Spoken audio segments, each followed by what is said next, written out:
Hello అండి.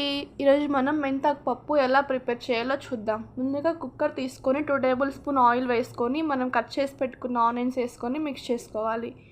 పచ్చిమిర్చి tomato వేసుకొని బాగా మిక్స్ చేసుకోవాలి. తగినంత ఉప్పు కొంచెం పసుపు వేసుకొని బాగా కలుపుకోవాలి. టమోటా బాగా మగ్గిన తర్వాత 1 టేబుల్ స్పూన్ కారం వేసుకొని బాగా మిక్స్ చేయాలి. మనం సన్నగా కట్ చేసి పెట్టుకున్న మెంతాకు వేసుకొని బాగా కలుపుకోవాలి. మనం నానబెట్టుకున్న చింతపండు వేసుకొని అందులో వాటర్ తీసుకొని పోసుకోవాలి.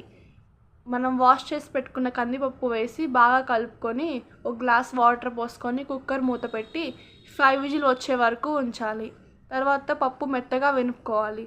తాలింపు కోసం 1 టేబుల్ స్పూన్ ఆయిల్, ఆనియన్, తెల్లగడ్డ, ఆవాలు, కరివేపాకు వేసుకొని బాగా మిక్స్ చేయాలి. తాలింపు బాగా ఫ్రై అయిన తర్వాత మనం ఉడకబెట్టుకున్న పప్పులో వేసుకొని 2 మినిట్స్ తర్వాత ఒక బౌల్లోకి తీసుకొని సర్వ్ చేసుకుంటే మెంతాకు పప్పు రెడీ.